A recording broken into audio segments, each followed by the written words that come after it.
وَإِذَا سَأَلَكَ عِبَادِي عَنِّي فَإِنِّي قَرِيبٌ أُجِيبُ دَعْوَةَ الدَّاعِ إِذَا دَعَانِ فَلْيَسْتَجِيبُوا لِي وَلْيُؤْمِنُوا بِي لَعَلَّهُمْ يَرْشُدُونَ.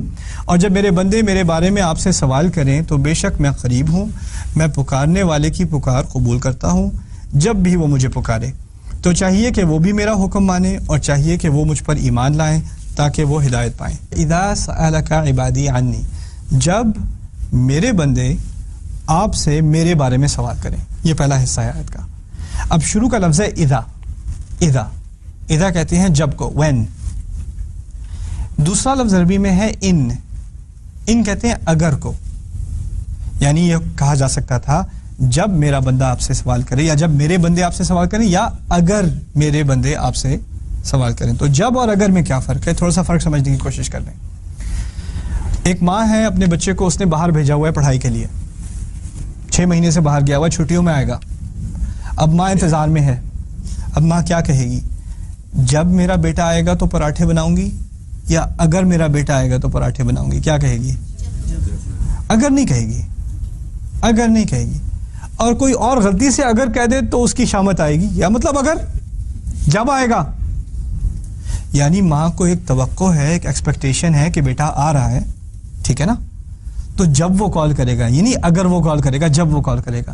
تو جسے محبت ہو، جسے انتظار ہو، کوئی دور چلا گیا ہے اس کا انتظار ہو، وہ اگر کا لفظ استعمال نہیں کرتا، وہ جب کا لفظ استعمال کرتا ہے. جب کے معنی ہے ایک توقع ہے، ایک مراد ہے، ایک طرح سے ایک آس ہے دوسرے کے آنے کی. اللہ تعالیٰ ہمارے انتظار میں ہے اس آیت میں. کب دعا کرو گے؟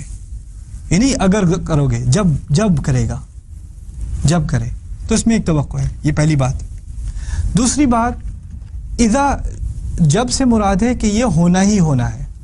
اگر آپ اگر کا لفظ استعمال کریں تو ہو سکتا ہے ہو سکتا ہے نہ ہو، لیکن جب کا استعمال کریں تو آپ کو پورا یقین ہے کہ یہ ہوگا. اب آپ کو یہ نہیں یقین کہ آپ توبہ کریں گے کہ نہیں کریں گے. آپ کو اپنے بارے میں کوئی شورٹی نہیں ہے کہ آپ سیدھے راستے پہ آئیں گے کہ نہیں آئیں گے، لیکن اللہ تعالیٰ کو آپ کی طرف سے شورٹی ہے کہ یہ بندہ میرا واپس آئے گا اور مجھ سے دعا کرے گا. وَإِذَا سَأَلَكَ، عربی اور اردو میں اور انگلش میں باقی زبانوں میں زمین آسمان کا فرق ہے. عربی زبان میں جب ماضی کا لفظ استعمال کریں نا تو اس کے مزید معنی بھی نکلتے ہیں. صرف ماضی کے معنی نہیں نکلتے، اس کے مزید فائدے بھی ہوتے ہیں. اس کے فائدوں میں سے ایک فائدہ یہ ہے کہ جو بات ایک دفعہ ہو اس کو ماضی میں استعمال کرتے ہیں، جو بات بار بار ہو اس کو حال میں استعمال کرتے ہیں. سألہ کا لفظ یہاں ماضی میں استعمال ہوا ہے ایز اپوز ٹو اذا یسألک عبادی سألک، یعنی میرے بارے میں آپ سے میرا بندہ ایک مرتبہ بھی سوال کر لے. یہ نہیں کہ بار بار سوال کرے، ایک دفعہ پوچھا ہے، ایک دفعہ پوچھا ہے. اس میں بھی بڑی حکمت ہے. یعنی وہ انسان جو صرف ایک مرتبہ بھی اللہ تعالیٰ کے پاس آئے، وہ بھی یہ نہ سمجھے کہ میں تو ہر روز تو میں نماز پڑھتا نہیں ہوں، ہمیشہ تو میں عبادت کرتا نہیں، وہ کیا میری کیا سنے گا؟ وہ تو جو لوگ ہر سال حج پہ جاتے ہیں، ہر رات جو ہے تہجد پڑھتے ہیں، ان کی دعا سنتا ہے. میں تو گناہ گار آدمی ہوں، میری کہاں سنے گا وہ؟ وَإِذَا سَأَلَكَ عِبَادِي، میرے وہ گناہ گار بندے سمجھ لیں جو کتنی دفعہ میرے بارے میں پوچھیں گے؟ ایک مرتبہ. عنی، پھر ان سے فَإِنِّي قریب، پھر میں بہت بے شک میں قریب ہوں، بے شک میں قریب ہوں. اس کو سمجھنے کی ضرورت ہے تمہیں. جو بھی سوال پوچھو پہلا جواب یہ ہے میں قریب ہوں، میں قریب ہوں. یہ ایک بات سمجھ آ گئی باقی سب سمجھ آ جائے گا. یہ ایک بات سمجھ نہیں آئی کچھ بھی سمجھ نہیں آئے گا. بے شک، کبھی اس بات میں شک مت کرنا، انی بے شک میں قریب ہوں. آپ کو پتا ہوگا قرآن میں کبھی میں کا لفظ استعمال ہوتا ہے اللہ تعالیٰ کے لیے، کبھی ہم کا لفظ استعمال ہوتا ہے. اس بارے میں بعد میں تفصیل سے بحث ہوگی. ابھی صرف اتنا بتا دوں کہ ہم کا لفظ فارمل ہے، میں کا لفظ انفارمل ہے. یا تو اللہ تعالیٰ کو بہت ہی زیادہ غصہ ہو تو میں کا لفظ استعمال ہوتا ہے، یا بہت ہی زیادہ محبت ہو تو میں کا لفظ استعمال ہوتا ہے. عام طور پہ میں کا لفظ استعمال نہیں ہوتا. انا کا لفظ قرآن میں یا انی کا لفظ قرآن میں عام حالات میں استعمال نہیں ہوتا. خاص اس کے خاص مقامات ہیں. یہ خاص مقام ہے. یہ بندہ اللہ تعالیٰ سے اتنی دور گیا کہ ایک دفعہ سوال پوچھتا ہے اور اللہ تعالیٰ اس سے کہتا ہے بے شک میں خود قریب ہوں، انی قریب، انی قریب. آگے چلیے. اب اس آیت میں اللہ تعالیٰ نے اپنی قربت کا تو اظہار کر دیا کہ وہ قریب ہے، لیکن ہمیشہ سے قریب تھا، اب اور قریب آ گیا. فإنی قریب، تم دور گئے تھے، تم نے دوری کی تھی، میں نے دوری نہیں کی تھی. فإنی قریب. اچھا آگے عبادی، عبادی کا لفظ میرے بندے. اس کا جو مفرد ہے، جو واحد ہے اس کا، وہ عبد ہے یا عابد ہے؟ عابد دونوں ایک تقریباً ایک ہی معنی کے ہیں. اللہ تعالیٰ نے ہمیں اس آیت میں عبادی کہا نا، میرے بندے، میرے غلام، اسی طرح سمجھ لیں میرے غلام وہی ہوگا جو آقا مانے. اس آیت میں انسان بھولا ہوا تھا نا اپنے آقا کو، آقا کی بات مان بھی نہیں رہا تھا، بلکہ اس کے بارے میں تو سوال بھی نہیں پوچھتا، کبھی بھٹکے سے ایک دفعہ سوال پوچھ لیا، لیکن پھر بھی میرا بندہ ہی رہا. اس نے مجھ سے اپنا تعلق توڑ لیا، میں نے اس سے اپنا تعلق نہیں توڑا، وہ پھر بھی میرا بندہ ہے. یہ نہیں کہا وَإِذَا سَأَلَكَ الْغَافِلُونَ عَنِّي فَإِنِّي قَرِيبٌ، جو مجھ سے غافل ہیں اگر وہ پوچھیں تو میں قریب ہوں. نہیں، یہ میرے بندے ہی ہیں، یہ میرے بندے ہی ہیں. غلطی کی ہے انہوں نے، ٹھیک ہے، بہت غلطیاں کی ہیں، وہ بھی ٹھیک ہے، مجھے بھول گئے پھر بھی ٹھیک ہے، پھر بھی میرے بندے ہیں. اور جب میرے بارے میں پوچھے میں پھر بھی اپنے آپ کو قریب کر رہا ہوں ہمیشہ کے لیے. اللہ تعالیٰ اس اگلی آیت میں کہہ رہا ہے اجیبو. اب بہت سارے بندے میرے بارے میں پوچھ رہے ہیں، ایک نہیں پوچھ رہا، بہت سارے پوچھ رہے ہیں.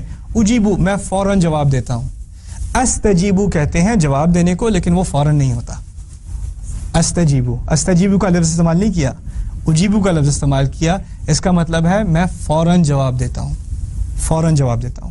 دوسرا فائدہ اجیبو کا یہ ہے کہ اس میں تیزی ہوتی ہے. ایک تو فوراً تیزی، وہ تو میں نے کہہ دیا تھا.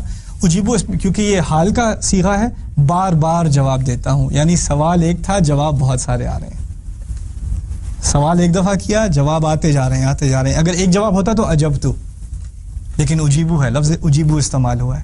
اجیبو کے فائدے عربی میں یہ ہے، عربیت سے فائدہ یہ نکلتا ہے کہ سوال اس نے ایک دفعہ پوچھا، جواب میں دیے جا رہا ہوں. اس نے مانگا، اس نے رزق مانگا، میں نے ایک دفعہ رزق دیا نہیں، اللہ تعالیٰ رزق دیے جا رہا ہے. اور پوچھا کتنی دفعہ تھا؟ ایک دفعہ. صحت کا ایک دفعہ پوچھا تھا، وہ صحت برقرار رکھے جا رہا ہے. تم سو رہے ہو، تم جاگ رہے ہو، تمہارا خیال رکھ رہا ہے. اجیبو، میں جواب دے رہا ہوں. اب جواب کس کا دے رہا ہوں؟ دعوت الداعی. ایک لفظ پہ غور کرنے کی ضرورت ہے. دعوت الداعی، یہ نہیں کہا کہ میں دعا کرنے والے کا جواب دے رہا ہوں، میں دعا کرنے والے کی دعا کا جواب دے رہا ہوں. دعوت الداعی، اس میں دو لفظ ہیں، دعوہ اور داعی. دعوہ کا لفظ دعا کی طرح ہے، دعا کا لفظ آپ سمجھتے ہیں نا، لیکن دعا کا لفظ استعمال نہیں ہوا یہاں. اس کی ہمیں توقع تھی کہ دعا کا لفظ استعمال ہوگا، وہ ہوتا دعا الداعی. عربی ہوتی اجیبو دعا الداعی، میں دعا کرنے والے کی دعا کا جواب دوں گا اور یہ دیتا ہوں. لیکن لفظ دعویٰ کا استعمال ہوا. دعویٰ میں یہ آخر میں جو تا ہے نا، دعویٰ، اسے مصدر مرہ کہتے ہیں. مقصد کہنے کا یہ ہے جو ایک ہی دفعہ کی جائے صرف، یعنی وہ ایک والی بات جو سألہ میں تھی وہ دوبارہ دہرائی جا رہی ہے. اس نے صرف ایک دفعہ پکارا ہے اور کبھی نہیں پکارا. اور یہ کون سا انسان ہے جس نے پکارا ہے؟ اس کی جو صفت اس آیت میں ہے وہ الداعی ہے. الداعی کہتے ہیں پکارنے والے کو. اب پکارنے والا کو خاص تو صفت ہے نہیں. کوئی کافر بھی پکارنے والا ہو سکتا ہے کہ نہیں؟ کوئی عیسائی بھی پکارنے والا ہو سکتا ہے کہ نہیں؟ کوئی مشرک بھی پکارنے والا ہو سکتا ہے کہ نہیں؟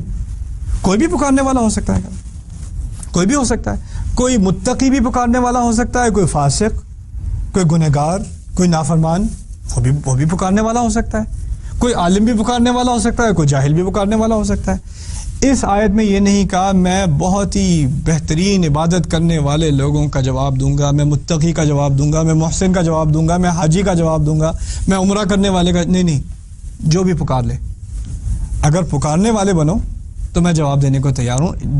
اللہ تعالیٰ پہ کتنی ریکویسٹ جا رہی ہیں اندازہ کریں. اور وہ کہتے ہیں کہ ہر ایک کو میں نام سے جانتا ہوں. وہ کوئی پکارنے والا نہیں ہے، خاص پکارنے والا ہے. ہر پکارنے والا میرے نزدیک خاص ہے. الداعی. اللہ تعالیٰ سے لوگ کہتے ہیں سب سے بہترین دعا کرنے کا وقت کون سا ہے؟ مجھے ذرا بتائیں کون سے وقت دعا کروں تاکہ اللہ تعالیٰ فلان چیزیں مجھے دے دے. اس آیت میں جواب ہے اذا دعان، میں فوراً کسی بھی پکارنے والے کی دعا کا جواب دینے کو تیار ہوں جب کبھی وہ مجھے پکارے.